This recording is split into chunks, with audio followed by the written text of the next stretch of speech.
কিতারে বউ বাতিজা, এত টেনশন মাখা মুখ নিয়া তাড়াহুড়া করে হয়ে যেতেছ। চাচা কইও না রে বউ, আজকে একটা গুরুত্বপূর্ণ বিষয় নিয়ে খুব টেনশনে আছি। হ্যাঁ, ইতা কিতা খসাবার? তোর এই অল্প বয়সে কিসের এত টেনশন রে? আজকে তো আর্জেন্টিনার খেলা, আর এই খেলা নিয়ে আজকে আমি খুবই টেনশনের মধ্যে আছি। তাই খেলা দেখার লাগিয়া তাড়াহুড়া কইরা যাইতাছি রহিমার শাস্টলে খেলা দেখতাম। হ্যাঁ, ইতা কিতা খস? কথাটা আসুইনি। আর্জেন্টিনা তো আমারও বেটা প্রিয় দল, আমারও তো খেলা দেখা উচিত, কিন্তু তোর এত টেনশনের কারণটা তো কিছু বুঝলাম না রে।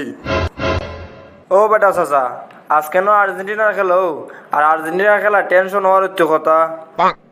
টেনশন করতে পালা কথা, কিন্তু তোর টেনশন দিকে তো মনে হইতেছে মাঠে মেসি আর ডি মারি আজকে খেলতো না, তুই খেলতে যাইতেছ। চাচাই আমার আবেগটা নিয়ে মন হইতেছে মজা নিলাই। আমি কি একটা ফেরার মধ্যে আছি এটা আমিও জানি। আর আজকে যদি আর্জেন্টিনায় গোল না দিতে পারে তাইলে মনে হয় আমার ওই মাঠে নাইমা গোল দিয়ে হইলে আমন লাগবো। হ্যাঁ, তুই হরিম্মার ফুতি তাকে তা খস রে। আচ্ছা, ইতা বাদ হয়ে দিলাইলাম, তোর টেনশনের কারণটা কি তা আমারে কুল্লা খসাইন। আচ্ছা চাচা, তাইলে উনো, আর্জেন্টিনা হইলো একটা শক্তিশালী দল, আর এই দলের খেলা আইলই আমি আর্জেন্টিনা দলের পক্ষ হইয়া বাজি ধরি।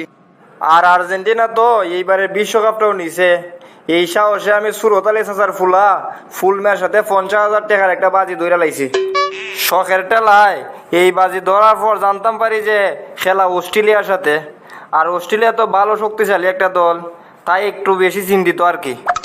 হ্যাঁ, তুই বুঝি তার লাগবে চিন্তিত? এই চিন্তায় দিকে তুই আট ফেল কইরা মারা যাইবে।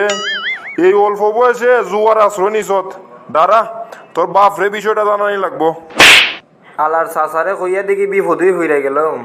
খেলা নিয়ে আসলাম এক টেনশনে, আর এখন ঢুকাই দিছে চাচা আর এক টেনশন। দুই টেনশন নিয়ে মনে হয় আমি আর বাঁচতামই না। ও বেটা চাচা, তোমারে আমি এই কথা কইয়া কিন্তু আমি মাফ করছি নি রে বউ, আমারে মাফ করো রে বা। আমার বাপ রে গিয়া এই কথাটা আর কইও না। যাও, আজকে জিতলে তোমারে অধীরের দোকানে রসমলাই খাওয়াই মনে। তুমি শুধু আমার লাগে দোয়া কইরো। তুই ঠিক হইয়া যা, এই জুয়ার রাস্তাতে কে বাড়ি আয়, না হয় তোর বাপরে আমি কইমুই। আর মাথা ঠান্ডা কর, তোর চোখ মুখ দেখে মনে হইতেছে এখনই ফুইরা মুইরা যাইবি গিয়া। আচ্ছা চাচা, আমি গেলাম, আমার খেলা আবার শুরু হইয়া যাইব। তুমি কেন খারইয়া আজাইরা জ্ঞান দেওয়ার বাবারে কো জেঠা তা করো। আমার কথা হইল আজকের খেলাটা জিতলেই 50,000 টাকার বিনিময়ে 2 লাখ টাকার মালিক হইয়া যাইমু। আমি এখন গেলাম, তুমি তাকো। দেখছো নি এর কথাবার্তা?